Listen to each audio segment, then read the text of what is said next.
Hi, this is Rajesh Sharma. Hyderabad చుట్టుపక్కల real estate రంగమే కాదు, tourism స్పాట్లు కూడా పెరుగుతున్నాయి.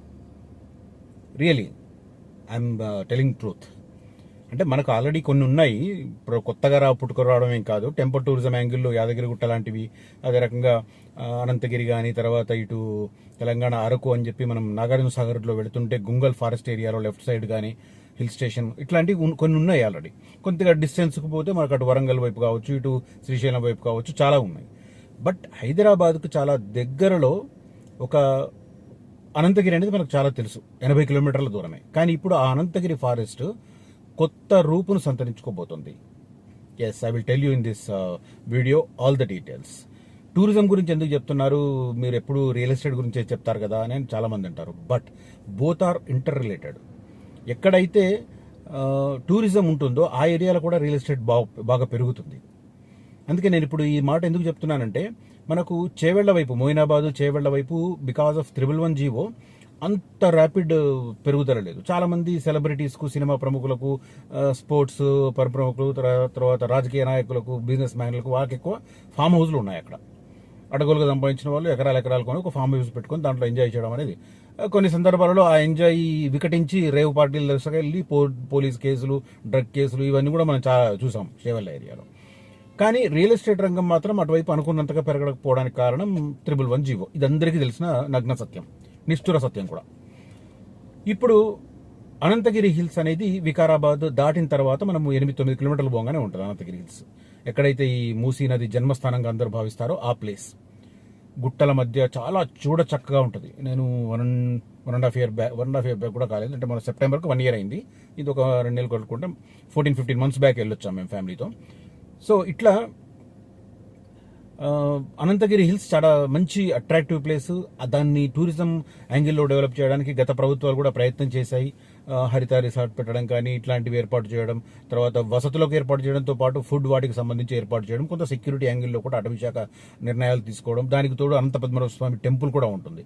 సో వీటన్నింటి యాంగిల్తో పాటు అక్కడ ఒక మెడికల్ కాలేజ్ కూడా అయింది, వికారాబాద్ మెడికల్ కాలేజ్ కూడా అక్కడ పెట్టారు. సో కొంత డిఫరెంట్ ఒక ఓరియంటెడ్ ఏరియాగా సంతరించుకుంది. బట్ అనుకున్నంత స్థాయిలో ఈ అనంతగిరి హిల్స్ టూరిజం స్పాట్గా డెవలప్ కాలేదు. సరే, కొంతమంది స్పెషల్ ఇంట్రెస్ట్ ఉన్న వాళ్ళు కావచ్చు, ఇంకా చెప్పాలంటే ప్రేమికులు, ఎందుకంటే మార్నింగ్ వెళ్ళి ఈవినింగ్ వరకు రావచ్చు. హైదరాబాద్లో ఏ మూల నుంచి వెళ్ళినా కూడా 1.5 నుంచి 2 గంటల మధ్యలో అక్కడికి చేరుకునే వెసులుబాటు ఉంటుంది. కాబట్టి జస్ట్ సిటీ దాటడమే. సిటీ దాటిందంటే అప్పా జంక్షన్ నుంచి ఫాట్మన్ కొట్టేస్తారు. సో అట్లా పొద్దున వెళ్ళి సాయంత్రం వచ్చే ఫ్లెక్సిబిలిటీ ఉంటుంది. కాబట్టి చాలా మంది లవర్స్ అటువైపు ఎక్కువగా వెళ్తుంటారు, బైకులు కావచ్చు, కార్లలో కావచ్చు. కార్లు ఉన్న వాళ్ళు అవుటర్ రింగ్ రోడ్ ఎక్కితే ఇంకా తక్కువ టైంలోనే చేరుతారు. బైక్లు ఉన్న వాళ్ళు కొద్దిగా లేట్గా చేరే అవకాశం ఉంటుంది. దానికి తోడు ఆ మన్నెగూడ వరకు ఉన్న రోడ్డును ఎక్స్పాండ్ చేయడంలో డిలే కావడం వల్ల కొంత ప్రమాదాలు కూడా జరుగుతూ ఉంటాయి ఆ ఏరియాలో. ఇప్పుడు అది లక్కీగా ఇప్పుడు ఆ మన్నెగూడ వరకు కూడా, అప్పా జంక్షన్ నుంచి మన్నెగూడ వరకు ఉన్న రోడ్డు కూడా ఎక్స్పాన్షన్ వర్క్ స్టార్ట్ అయింది. సో శీఘ్రగతిన సాగుతుంది కాబట్టి ఇప్పుడు అది ఫాస్ట్గా అవుతుందనే ఆలోచన. బట్ లేటెస్ట్గా వికారాబాద్ విషయంలో, పర్టికులర్గా అనంతగిరి హిల్స్ విషయంలో ప్రభుత్వం ఒక కీలకమైన నిర్ణయం తీసుకుంది. ఏంటి అంటే, గ్యాంపింగ్ గురించి విన్నారా? Glamping. I'm not saying about camping. Camping కాదు, గ్యాంపింగ్. ఇది కొద్దిగా వినడానికి కొత్త పదంలాగా అనిపిస్తుంది. బట్ గ్యాంపింగ్ అంటే ఏంటంటే, మనకు చిన్నప్పుడు మనం చదువుకున్నాం కదా, ఈ మంచు ఏరియాల్లో ఇగ్లూస్ ఉండేది ఒక ఉంటుంది. అవి గుండ్రంగా ఉండి దాంట్లో నివాస యోగ్యంగా ఉండే ఒక ఫ్లెక్సిబిలిటీ కల్పించుకుంటారు, వాతావరణం కల్పించుకుంటారు. అలాంటి షేప్లో వచ్చేవి ప్రకృతిని దృష్టి చూసేట్టుగా, ప్రకృతి వైపు అటవీ అందాలను చూడడానికి, ప్రకృతి అందాలను చూడడానికి ఒక ఎలివేషన్ ఉండే రకంగా బాల్కనీ ఉండి ఆ రౌండ్గా ఒక ఇల్లు ఉంటుంది. దాన్ని గ్యాంపింగ్. దాంట్లో మనం ఉంటే ఒక రోజు 2 రోజులు ఉంటే దాన్ని గ్యాంపింగ్ అంటారు. ఇట్స్ లైక్ క్యాంపింగ్, బట్ గ్యాంపింగ్ అనే పదం వాడతారు. టెంటెడ్ హౌసెస్ అనమాట వాటిని. ఇంకా చెప్పాలంటే టెంటెడ్ హౌస్ అంటారు.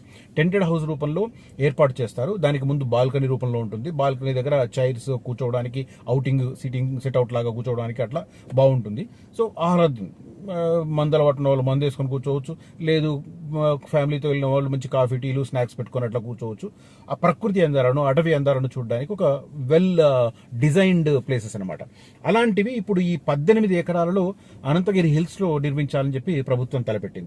రాష్ట్ర చరిత్రలో వికారాబాద్ జిల్లాలోనే తొలిసారి 4.45 కోట్ల రూపాయల అంచనాతో, 4.5 కోట్ల రూపాయలు అనుకోండి అరౌండ్గా, కేంద్ర రాష్ట్రాల భాగస్వామ్యంతో ఇప్పుడు వీటిని నిర్మిస్తున్నారు. 18 ఎకరాలలో 89 టెంటెడ్ హౌస్ల నిర్మాణానికి ఏర్పాట్లు శరవేగంగా సాగుతున్నాయి. ఏంటి అంటే ఇది అనంతగిరి అటవీ ప్రాంతాన్ని టూరిజం హబ్గా తీర్చిదిద్దేందుకు రాష్ట్ర ప్రభుత్వం మరో ముందడుగు వేసింది. టెంటెడ్ హౌస్లను అక్కడ నిర్మించబోతోంది. 18 ఎకరాల్లో గ్లాంపింగ్ ఏర్పాటు చేయడానికి ప్రయత్నం చేస్తున్నారనేది ప్రధానమైన ఇన్ఫర్మేషన్. దీన్ని మినీ ఊటీగా, తెలంగాణ ఊటీగా దీన్ని డెవలప్ చేయడానికి అని చెప్పి ప్రయత్నాలు సాగుతున్నాయి. రాష్ట్ర రాజధాని హైదరాబాద్, తెలంగాణ రాజధానికి జస్ట్ 80 కిలోమీటర్ల దూరంలో ఈ ప్లేస్ ఉంటుంది. అయితే ఆల్రెడీ అక్కడ టూరిజం శాఖ కొంత ఏర్పాటు చేసింది. ఇందాక నేను చెప్పినట్టుగా 2 సూట్స్, 32 రూమ్స్ ఉండే రకంగా ఏర్పాటు చేసింది. కానీ అంతగా యూటిలైజేషన్ లేదు ఆ రూమ్లు. ఎందుకంటే సిటీకి దగ్గరగా ఉండడం వల్ల మార్నింగ్ వెళ్ళి ఈవినింగ్ వచ్చే వాళ్ళే మనకి ఎక్కువ స్థాయిలో కనబడతారు. అక్కడ నైట్ స్టే చేసే వాళ్ళ సంఖ్య very very very very lesser number.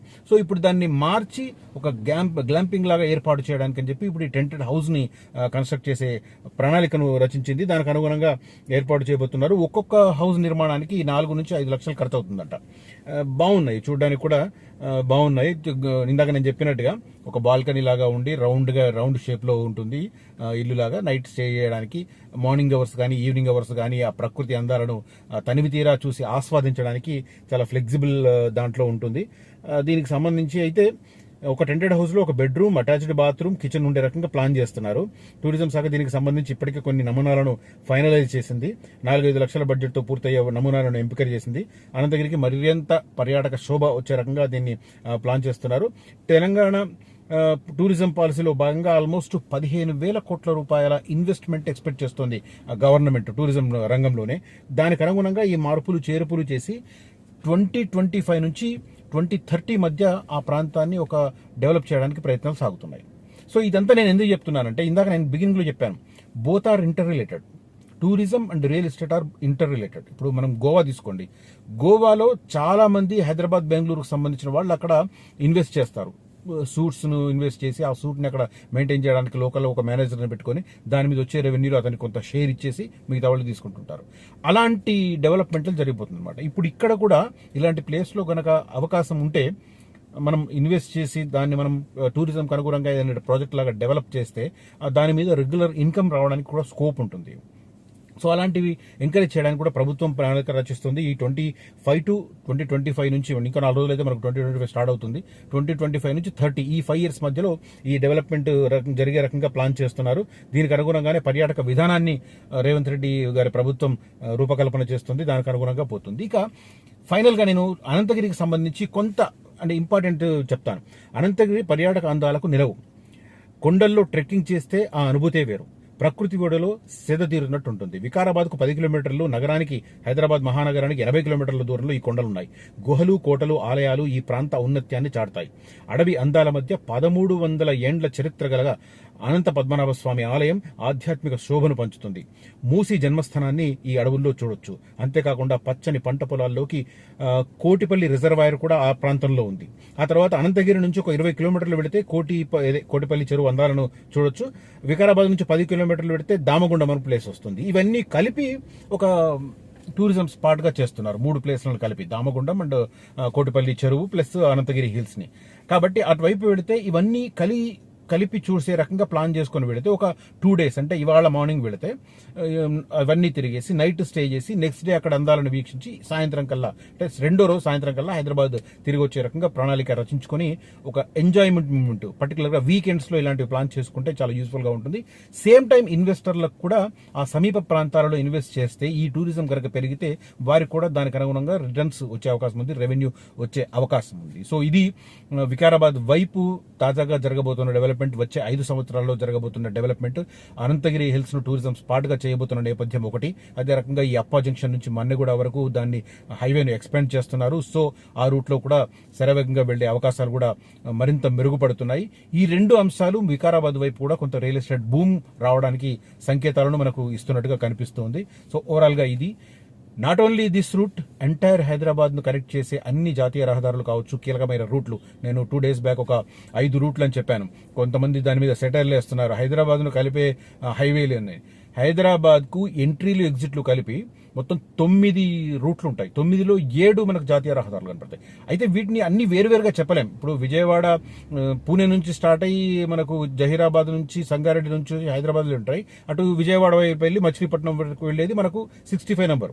అదే రకంగా నాగ్పూర్ వైపు నుంచి నిజామాబాద్, కామారెడ్డి, మేడ్చల్ నుంచి వచ్చి సిటీలోకి ఎంటర్ అయ్యి ఇటు శంషాబాద్, షాద్ నగర్ నుంచి కర్నూలు మీదుగా బెంగళూరు వెళ్ళేది అది 44 నెంబర్. అటువైపు ఇటువైపు ఒకటే జాతీయ నగరాలు. కానీ మనం రూట్ల విషయం చెప్పదలుచుకున్నప్పుడు 4 రూట్ల కింద చెప్పాల్సి వస్తుంది. 2 రహదారులు ఇవి, రెండే కానీ 2 జాతీయ రహదారులే. కానీ మనం రూట్లు హైదరాబాద్ను కనెక్ట్ చేసే రూట్లు అనే ప్రస్తావన చేసినప్పుడు ఈ రెండింటినీ మనం 4 రూట్లుగా చెప్పాల్సి వస్తుంది. అందుకోసం నేను రూట్లు అనే పదం వాడాను. చిన్న క్లారిఫికేషన్ ఇచ్చే ప్రయత్నం చేస్తున్నాను. సో ఇది ఓవరాల్గా ఈ వీడియోలో నేను చెప్పదలుచుకున్న సమాచారం. మీకు కనుక ఈ కంటెంట్ నచ్చితే ఈ వీడియోను లైక్ చేయండి, షేర్ చేయండి, మీ మిత్ర బృందంతో నన్ను ఎంకరేజ్ చేయమని కోరుతున్నాను. సేమ్ టైం హైదరాబాద్ సరౌండింగ్లో ఎక్కడ ఇన్వెస్ట్ చేయాలన్నా ఓపెన్ ల్యాండ్స్ కావచ్చు, అగ్రికల్చర్ ల్యాండ్స్ కావచ్చు, అదే రకంగా ఓపెన్ ప్లాట్లు కావచ్చు, డిటిసిపి, హెచ్ఎండిఏ ప్లాట్లు కావచ్చు, అదే రకంగా ఫామ్ ప్లాట్లు కావచ్చు, ఎక్కడైనా ఇన్వెస్ట్ చేయదలుచుకుంటే ఆసక్తి ఉన్న ఏరియాను చెప్పండి, అదే రకంగా మీ బడ్జెట్ ఎంతో చెప్పండి, ఎప్పుడు ఫైనల్ డెసిషన్ తీసుకుంటారో చెప్పండి. మీకు టైలర్ మేడ్ ప్రాపర్టీస్ చూపించే బాధ్యత నాది. కనిపిస్తున్న నంబర్లో నన్ను కాంటాక్ట్ చేయవచ్చు. Thank you very much for watching this video. Signing off, Rajesh Sharma.